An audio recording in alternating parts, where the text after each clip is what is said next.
So, Jaru, what did you think of the pickup of Merklinger with already a 5-star in camp and seemingly the future of the program? Thoughts on that pickup? Well, I think it's very good for Josh Heupel and his staff. We're seeing that they can get the quarterbacks they want. So in this 2024 class, Merklinger was the guy they wanted, and they weren't really in the running for anybody else. Obviously, Jaden Davis is announcing today, and he had Tennessee in his top schools, but I think that was more just like a respect thing, like a thank you to Tennessee. Merklinger was the guy that Tennessee wanted, and it was really all or nothing for him because there really wasn't another high quality quarterback in this class that they were after.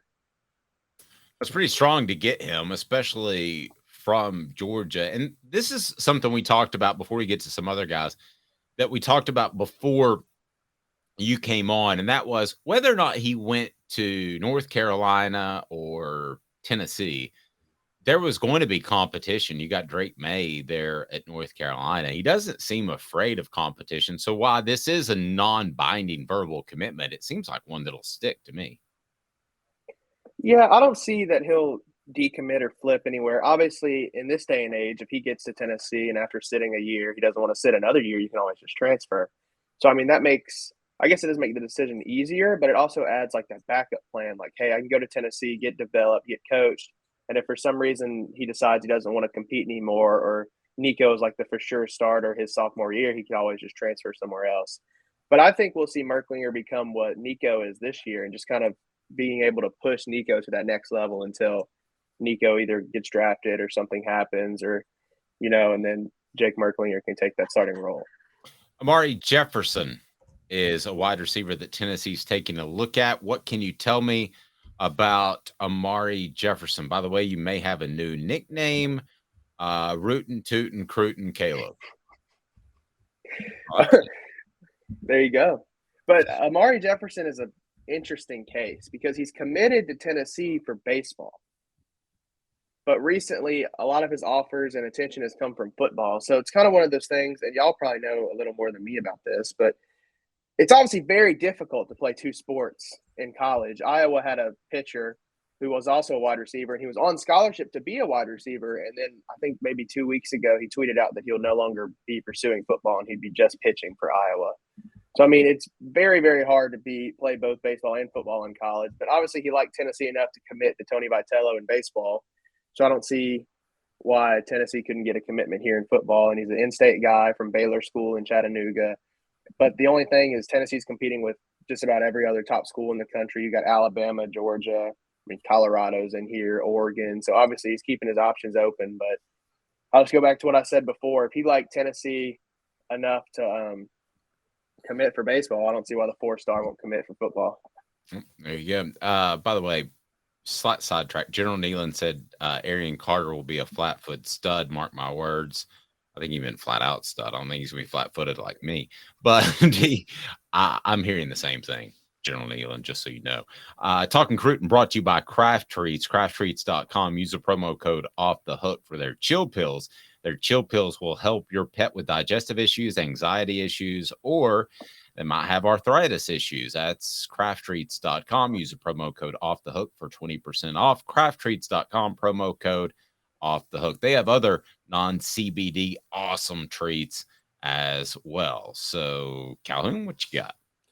Drew, on a broader sense, sticking with Merklinger, not really sticking with him, but Heupel obviously signed Taven Jackson in 2022. Nico is the crown jewel of 2023. Now Jake Merklinger of 2024. Taven Jackson's obviously hit the portal. Dave and I had been in this kind of conversation where we thought the days of taking a quarterback every class are over. But you think Josh Heupel is still going to be the guy that takes a quarterback every single class? I could see it. I do agree that the days of taking a quarterback every class do seem like they're over. But if you're a quarterback, and it's kind of the way I've been thinking about it, even if you don't play at Tennessee, which is obviously the issue why places don't have a quarterback in every class, they want to play. You want to get playing time instantly. The transfer portal is a thing. He can still get developed by the two of the best quarterback minds in the country. And you never know what could happen, and Nico might not pan out for some reason, and a Merklinger could step in. Or we could see Merklinger in a year or two, like Taven Jackson, hop in the portal and go to another Power 5 school. So I also kind of agree that the time of quarterbacks in every class is over. But with the way Heupel's recruiting, and I mean, who wouldn't want to play quarterback in his offense? It's a very easy. It's not an easy offense, but it's a very easy offense to be a quarterback in. So obviously, that's the place quarterbacks wants to go. And Merklinger wanted to be a Vol, and so if he's willing to sit 2 years, I feel like his junior season he could be very successful and make a name for himself. And then if they have a quarterback every class, then maybe eventually we'll just see Tennessee quarterbacks play 1 year and then hop into the NFL draft every year. Sorry, mic mute button. My bad. Tell me about Jay Harper, who, interesting picture of him that we used. He looks like he's in some sort of police lineup. But Jay Harper, 6 foot, 165-pound cornerback. He was in Knoxville on Tuesday, and it seems like the Vols are all about him at this point. Number 50 cornerback in the class, 3-star, so not incredibly highly rated, but a guy that it seems like Tennessee wants. Yeah, and something that stood out to me about him was he got to see spring practice, and he was following Willie Martinez and the cornerbacks wherever they went, seeing what Willie Martinez was telling the cornerbacks. And he told me that one of his favorite things about practice was that Willie Martinez is not a very rah-rah coach. Like, he's not going to light you up after a drill or yell at you from halfway across the field. He liked how Martinez would pull the cornerbacks to the side and, like, teach them and walk them through the drill and then send them back to get a rep in. It's not like a yell at you, light you up kind of thing in front of everybody. He said that really stood out to him, and he likes that Willie Martinez is teaching the cornerbacks more than just, like, getting onto them and getting mad at them. He said he could see himself fitting in Tennessee's defense, and he could see himself fitting with Martinez's system. And also, while he was watching practice, he said that the defense came up with a big interception, and they all kind of, like, went out there and were loving on the guy and, like, happy that, as he put it, happy their brother had succeeded. And he could really see that it was a brotherhood on Tennessee's defense, and he really liked that.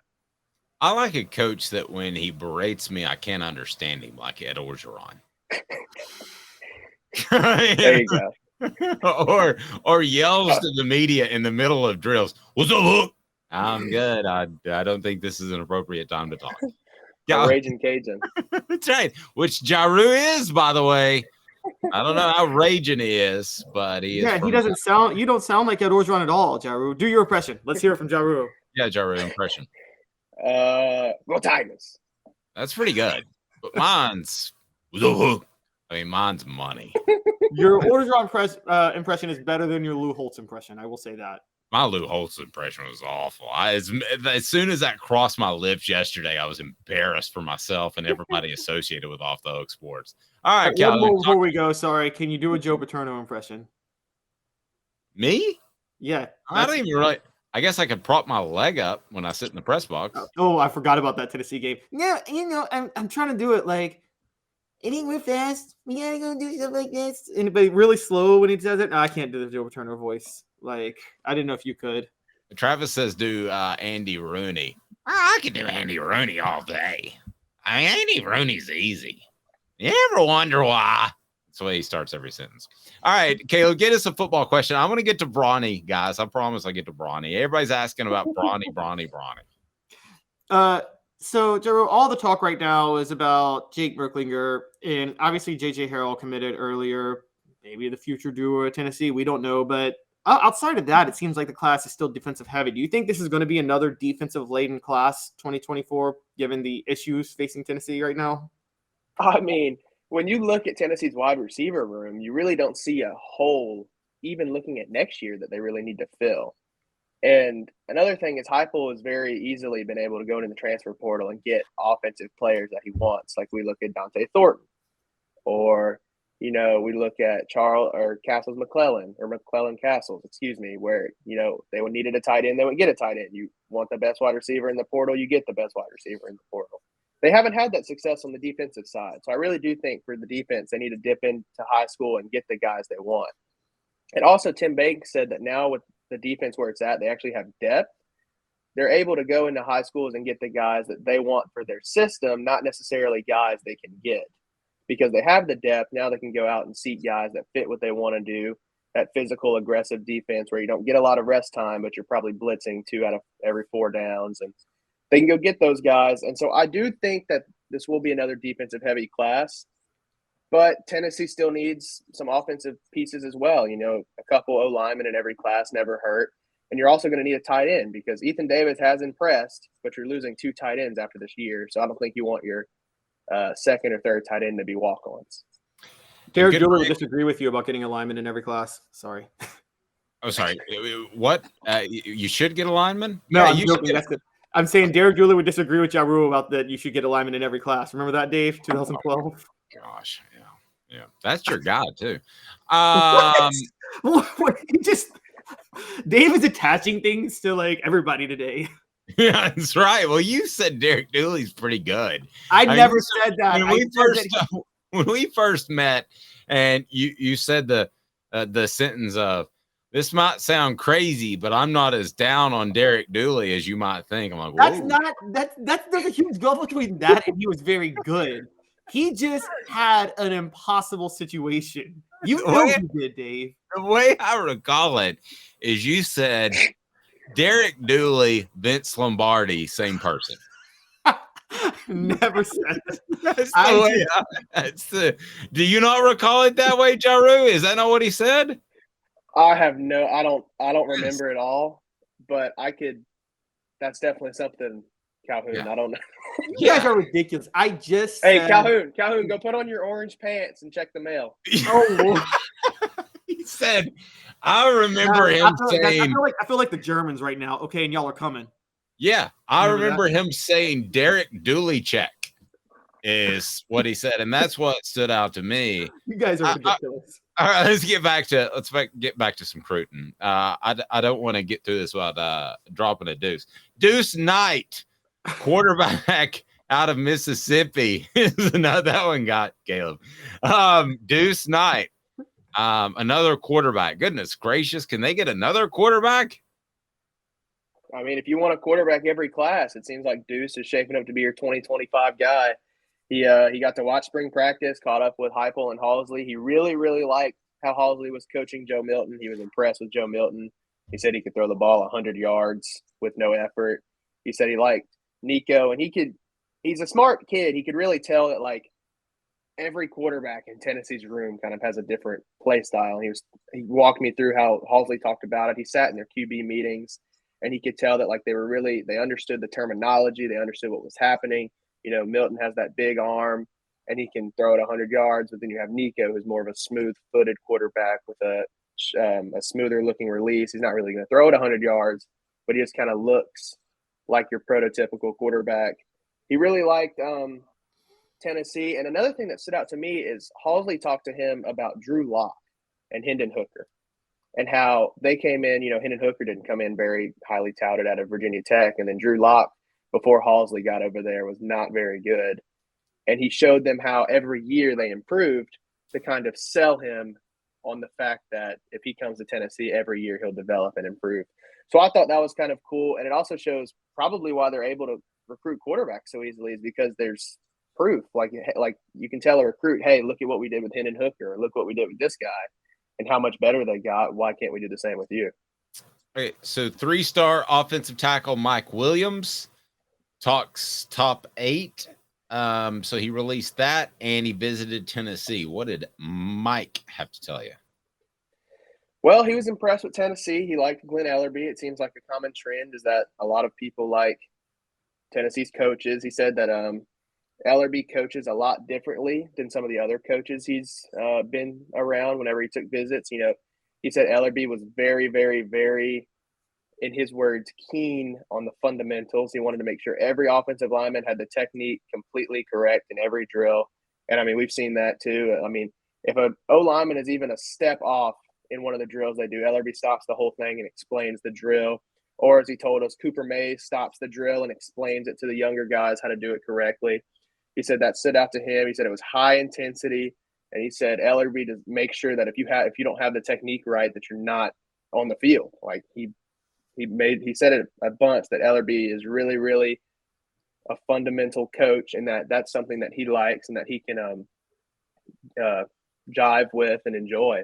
And his top 8 is Michigan State, Miami, South Carolina, West Virginia, USC, Virginia Tech, Maryland. And he said he's going to take some more visits and look at some of those schools. Another thing that stood out to me is he said that growing up, USC was his dream school. He always wanted to go to California. And I know that Lincoln Riley right now is probably rolling out the red carpet for O-linemen and anybody who can play defense. So we'll see what happens there. Another thing was Miami was his first offer, and Mario Cristobal is a very, very good offensive line coach. That kind of stood out to him as well. So he's a guy we'll definitely follow, and I'm sure he'll lock in some official visits here soon.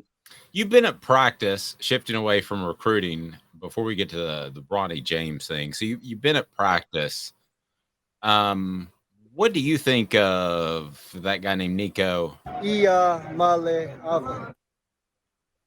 Well, he's had some freshman days, but then we came out and watched practice yesterday morning, and I don't think he missed a throw in the viewing period. He was very crisp. All of his balls were hitting the wide receivers in the chest. I also think it's helping him look a little better now that he's no longer throwing to just strictly walk-on wide receivers. He's now mixing in with Squirrel White, and he threw to Dante Thornton a little bit. And those throws looked really well. The ball's coming out of his hand a lot better. And I do think and agree with what some people are saying that he may have had some technical adjustments from Halsley. Because, coming in, he did have like a sidearm 3/4, more of like a baseball release, I guess would be the way to put it. And it seems like maybe Halsley has tried to get in more over the top and more of a traditional quarterback release. And really, after watching Thursday, he looks a ton better, and he looks more like the guy we expected compared to the first couple of days where he had some overthrows. Maybe that's just settling in. Maybe it's the wide receivers. Maybe it's just his release is getting better. I don't know what it could be. But Nico looked really well on Thursday, and I'm excited to see what he looks like next week as well.